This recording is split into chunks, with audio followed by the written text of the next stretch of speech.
François, alors, comment ça a commencé? Dis-moi tout. Alors là, on est dans les années 68, hein. Une autre époque. Alors vraiment une autre époque, quoi. Rick Weir est mort, il neige, c'est début de l'année 68, l'hiver 68. Il n'y a rien. Moi, je m'ennuie, forcément. Je reviens de l'armée. Hein. Je reviens de chez les parachutistes. Parachutistes, première CP, régiment semi-disciplinaire, tu vois, où j'ai été pistonné par mon père, ce héros au sourire si doux, mais dans le mauvais sens. C'est encore une autre histoire. Et donc, je reviens, et puis, je ne savais pas vraiment quoi faire. Je nettoie ma piole et je tombe sur une carte qui m'avait vraiment impressionné, d'un vieil Américain que j'avais rencontré dans le train quand j'étais allé à Commercy les 3 jours. Et vraiment l'Américain, c'est chapeau de cow-boy, genre de ficelle, là, tu sais, comme ils avaient comme cravate, là.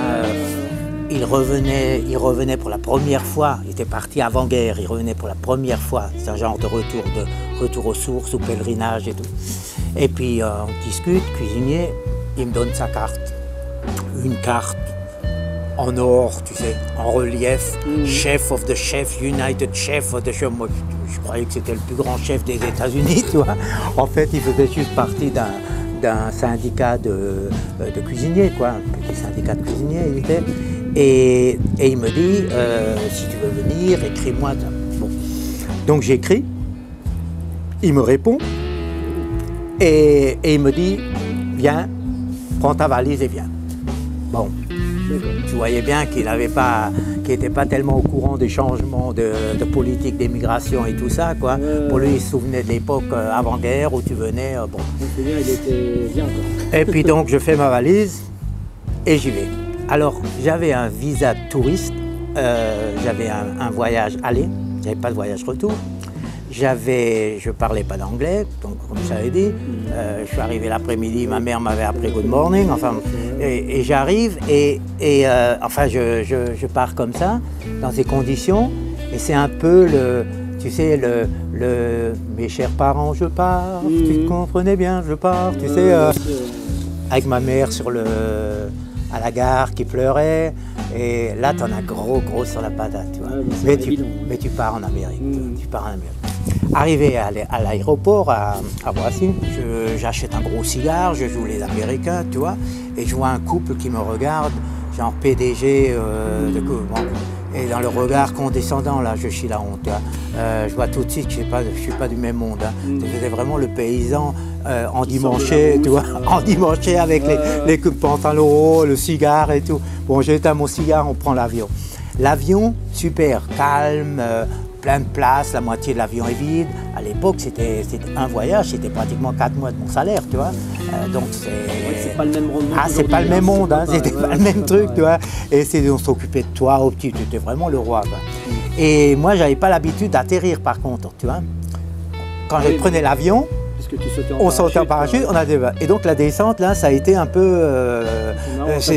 là, j'ai eu peur, tu vois, et puis ça descendait, je disais, c'est pas possible, on doit être arrivé, ça continue à descendre, et puis je regarde par le hublot, je vois la mer, ah, ça y est, et hop, on atterrit. À la sortie, pas de problème, c'est en français, en anglais, je suis encore bon. Puis après, et puis tout d'un coup, plus rien. C'est-à-dire que je ne comprenais plus rien. C'est tout le monde. Oh, je m'assois sur le banc, j'attends le monsieur qui doit venir, ce grand chef, et j'attends 1 heure, 2 heures, personne. En fait, il était mort entre-temps, le pauvre. Et donc, il n'y avait personne.